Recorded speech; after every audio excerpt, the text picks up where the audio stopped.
네, 안녕하세요. 주동석입니다. 아, 어제 제가 결심한 대로 30분에서 1시간 사이로 끝냈습니다. 오늘도 그게 조금 미진하고 오늘 또 본 투표일이라 오늘도 조금 짧은 강의를 해보겠습니다. 잘못된 믿음이라는 주제인데요. 우리는 왜 잘못된 믿음에 빠져서 헤어나질 못하고 있을까? 그걸 한번 생각해 보려고 합니다. 오늘 1시 현재 전국 투표율이 62.1%인데요. 지난 대선 때보다 조금 높다고 합니다. 자, 그러면 오늘도 짧은 강의를 하겠습니다. 짧은 강의를 하니까 제가 확실히 좀 마음이 뭐라 그럴까요?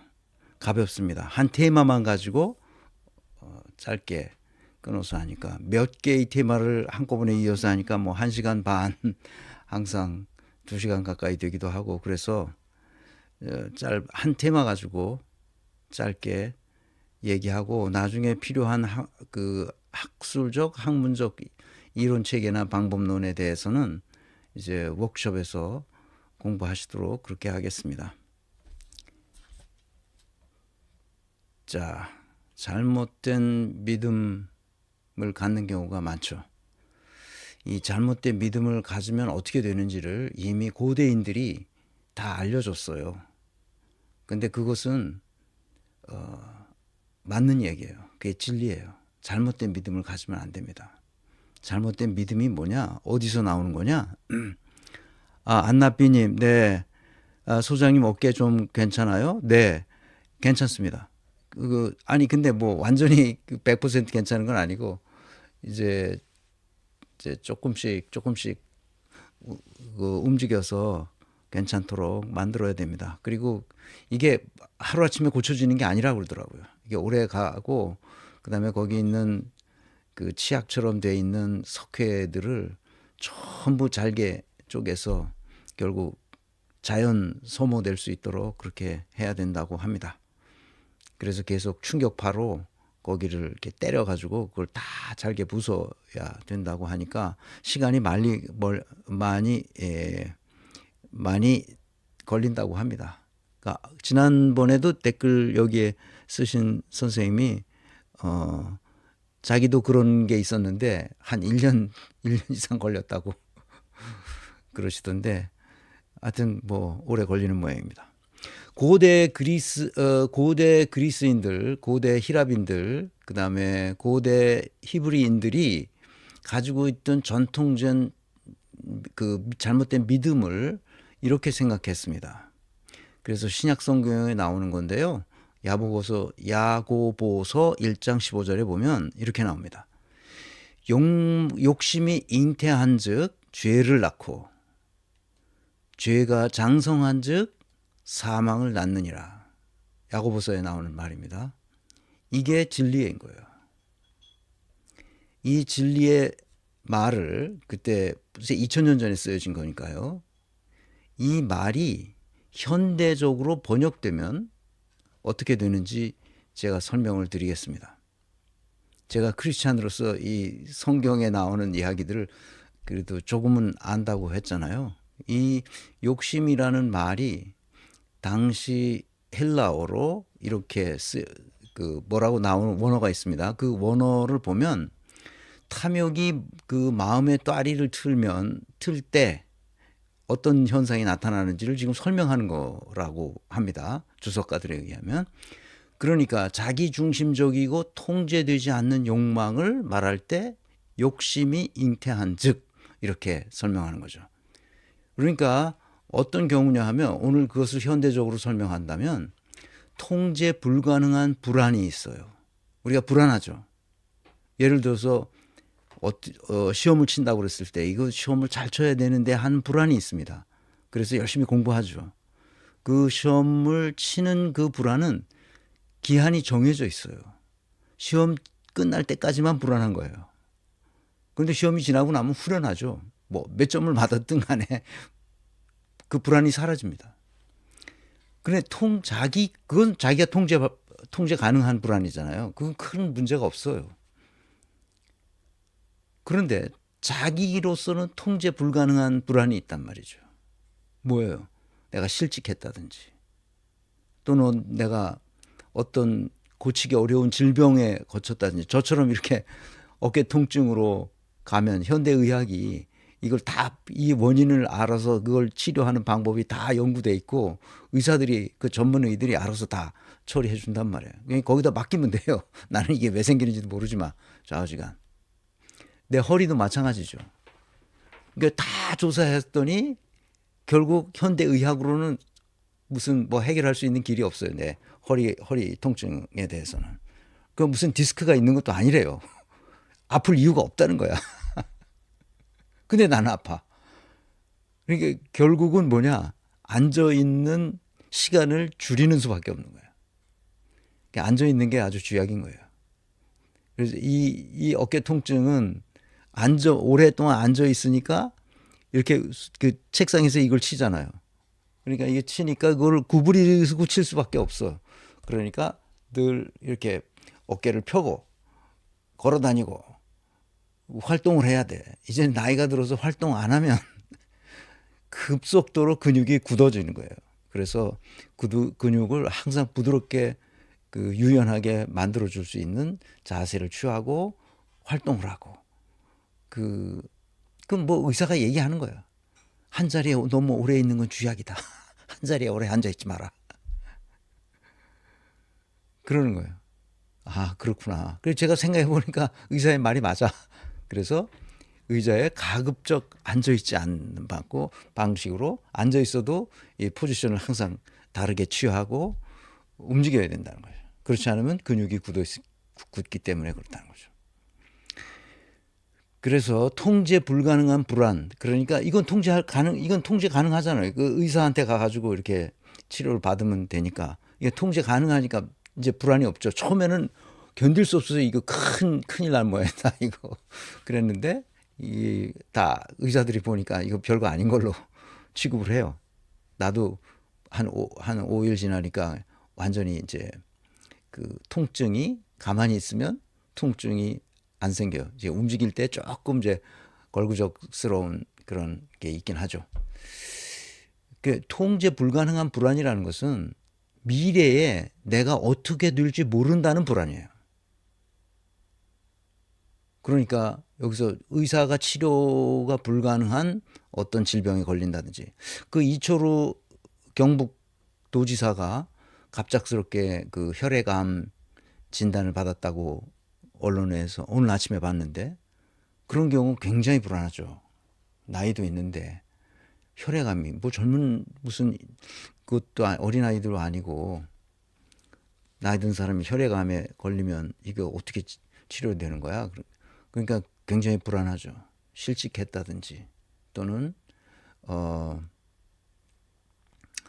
큰 사고를 당해서 그 치료가 어렵게 되는 상황에 처해 있다든지 또는 가족에 어떤 우환이 있어서 했다든지 그런 건 자기가 어떻게 통제 불가능한 불안이잖아요. 그러니까 이럴 때 그다음에 자기가 노력을 많이 했는데 뭐 안 돼서 또는 어디다 몰빵을 했는데 다 잃어버렸다든지 재산을 그래서 몰빵 절대 하면 안 됩니다. 했을 때 다시 살아날 길이 없으니까 자기와 온 가족이 이제 연탄가스를 켜놓고 집단 자살하는 이런 사례들이 자꾸 일어나는 거예요. 그러니까 통제 불가능한 불안에서 벗어나기 위해서 어떻게 하면 여기서 불안할까? 일방의 불안한 것을 해소하기 위해서 왜곡된 욕망을 갖게 되는 거죠. 그러니까 점쟁이를 찾아가든지 무당을 찾아가서 뭐 어쩌고 저쩌고 그러는 거예요. 이게 무당이 활개치는 나라는 통제 불가능한 불안에서 벗어나려는 욕망이 우리 사회에 그만큼 크다는 뜻이에요. 그러니까 욕심이 잉태하게 된다는 거죠. 그럼 욕심이 잉태하게 되면 어떤 문제가 되느냐? 왜곡된 욕망이 행동으로 옮겨져요. 욕망이 어떻게 돼 있는지는 겉에서는 몰라요. 본인만 알죠. 그런데 본인이 말을 안 해 모르고 그리고 왜곡된 욕망이 있을 때 그것을 행동으로 옮겨지게 되는 경우 다른 사람이 알게 되죠. 다른 사람이 알게 되면 저 사람이 죄를 짓고 있다는 것을 보게 되죠. 그 죄 짓는 첫 걸음이 뭐냐? 거짓말하는 거예요. 그리고 보고 싶은 것만 보고 듣고 싶은 것만 듣습니다. 그래서 자기 기만이 일어나고 확증 편향 현상이 일어나는 거죠. 보고 싶은 것만 보고 듣고 싶은 것만 듣는다는 것은 굉장히 중요한 얘기예요. 지금 윤석열은 항상 그 극단적인 유튜브만 보잖아. 극우 유튜버들 것만 봐. 다른 건 보고 안 해. 자기가 보고 싶은 거예요, 그게. 그래서 뭐라고 그러죠? 부정선거 있었다는 거지. 아, 부정선거에 구체적인 증거까지 막 되는 것 같아. 나도 들어가 봤어. 하도 사람들이 부정선거 행위에 들어가서 보니까 뭐 고성국하고 그다음에 또 누구야? 편이 아니가 그 라이스 대학 나온 친구 있잖아. 그 자유기업원의 원장도 하고 그랬었던 사람. 네, 요새 이름이 그 친구 이름이 뭐더라? 하여튼 그 친구가 들어가서 두 개를 봤어. 고성국 거하고 그 친구 거를 두 개를 봤는데 무슨 숫자를 갖다 놓고 뭐 이렇게 계산식도 있어. 그런데 이런 걸 보면은 확실히 이거는 부정선거다. 그런 거야. 근데 그 숫자 계산식이 어디서 나왔는지 근거는 되지도 않아. 그러면서 이게 근거라고 막 그래. 아이고 나 참야. 그러니까 보고 싶은 것만 보고 듣고 싶은 것만 듣게 되면 확증 편향에 있어서 되죠. 그러니까 유튜브 알고리즘도 그래요. 뭘 하나 이렇게 들으면 그거와 유사한 것만 쫙 가서 뿌려줘. 내가 그거 유튜버 몇 개 들어가서 이렇게 보잖아. 그러면 다른 사람 거 다 와서 보라고 또 가서 들이밀어줘. 아유, 그러니까 계속 그런 쪽으로만 발달하게 되고 실제로 그렇게 그 확증 편향으로 자기 신념으로 굳어지는 거지. 이게 부정선거가 확실하다. 부정선거였다. 150 몇 번을 재판을 해서 다 패소했는데도 계속 자기 부정선거라고 그러는 거야. 그 사람들 얘기를 들어보면 그게 바로 죄를 낳는 거야. 잘못된 욕망이 행동으로 옮겨지는 거지. 그래서 이런 경우를 거쳐서 이 잘못된 행동이 반복되면 그것이 시스템화가 됩니다. 구조와 시스템과 프로세스로 딱 장착이 돼요. 그러니 자동 반응이 나죠. 무의식에 저장된다 그 말이에요. 죄가 장성해서 무의식에 저장되면 그 사람은 어떻게 되느냐? 사망하는 거예요. 어떻게? 개인의 정치적, 사회적 죽음을 맞이하는 거죠. 그리고 자기가 죽는 것보다도 더 중요한 것은 자기가 속한 뭐예요? 공동체를 파괴합니다. 그렇죠. 나홀로섬님, 이준석이 펜코 윤석열 극우 유튜버를 보는 거나 똑같은 거예요. 그러니까 균형 잡힌 세상을 읽을 수 없어요. 이런 사람들은. 그래서 욕망은 좋은 건데 욕망은 좋죠. 욕망이 없으면 사람이 아닌 거예요. 욕망이 있어야죠. 제가 왜 이 강의를 합니까? 내 욕망이 있기 때문에 그렇죠. 그런데 내 욕망이 이 강의를 하는 욕망은 우리 사회가 조금 잘 됐으면 좋겠다.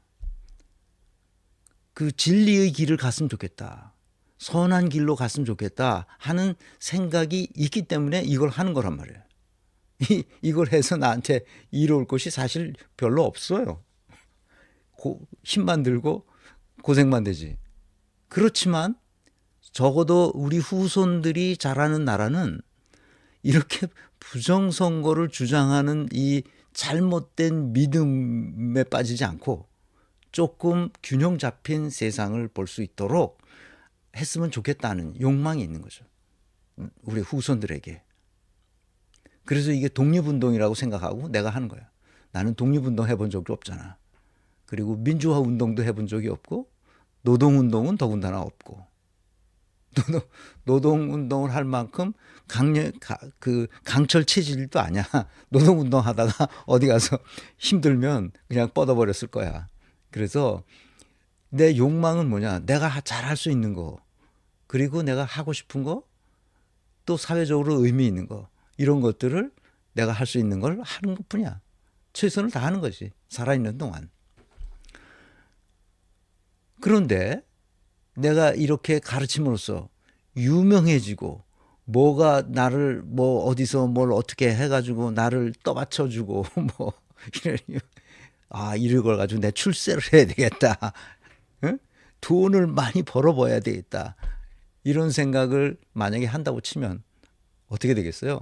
그건 내가 할 수 있는 일이 이미 아닌 것을 잃어버린 거지, 내가.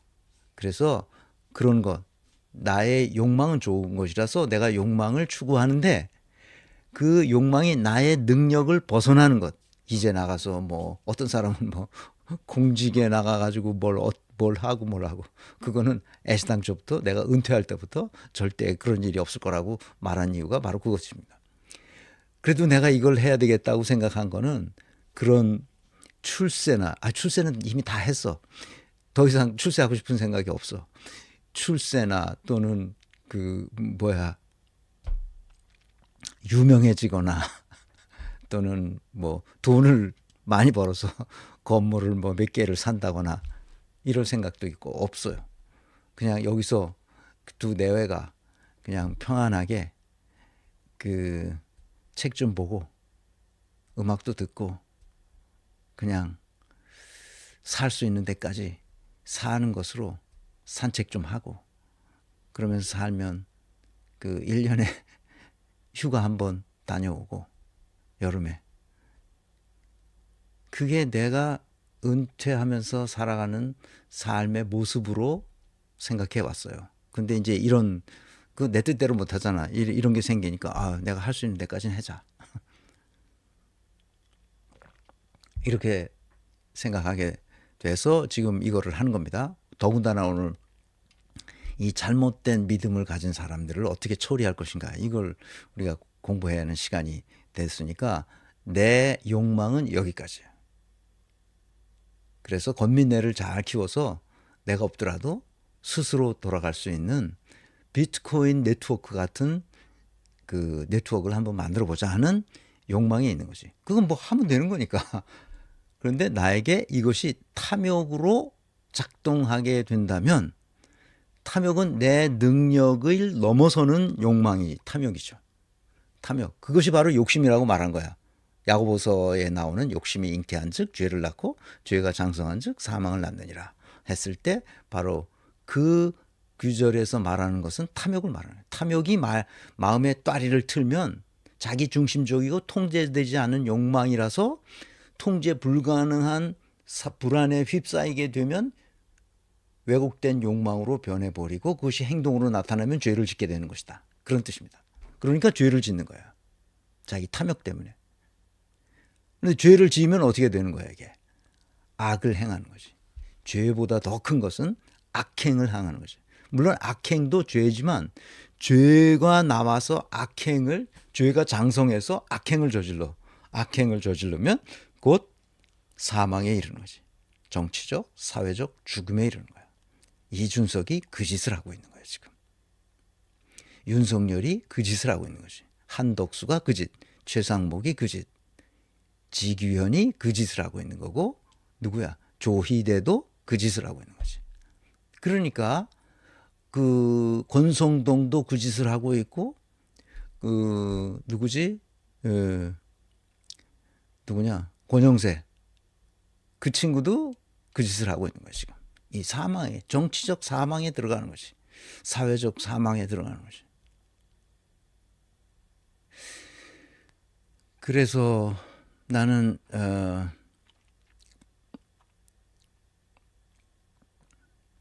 이철우 경북도지사가 빠르게 그 병에서 회복됐으면 좋겠어요. 그래서 건강한 모습으로 다시 생활할 수 있도록 그렇게 했으면 좋겠습니다. 그래서 요 맥락을 잘 이해하셔야 돼요. 이 맥락을 이해 못하기 때문에 자기 스스로 사망에 빠지는 거예요. 이낙연 봐. 하는 꼬락서니 봐. 자기가 뭘 하고 있는지조차 모르는 거야. 그 김문수도 똑같은 놈이야. 여기서 이 사망에, 욕망이 사망에 이르기까지 이 과정을 야고보서가 아주 정확하게 설명하고 있어요. 현대인들이 이렇게 해석하는 거예요. 그래서 성서에 나오는 수많은 텍스트는 다 오늘날의 언어로 다시 한번 그 재해석이 될 수 있어야 돼요. 그래야 기독교인이 되는 거예요. 그래야 크리스천이라고 말할 수 있어요. 그런데 첫 출발이 뭔지 잘 이해해야 돼요. 오늘날의 시각에서. 욕망에서 사망에 이르기까지의 그 첫 출발은 뭐냐? 탐욕으로 출발하는데 탐욕이 죄가 되는 방식이 뭐냐? 그걸 알아야 돼요. 내가 여러 번 얘기했는데 혹시 맞추실 것 같아. 백혜님은 이미 여러 번 맞추셔가지고 백혜님 말고 다른 사람이 여기다 좀 써줘 봐요.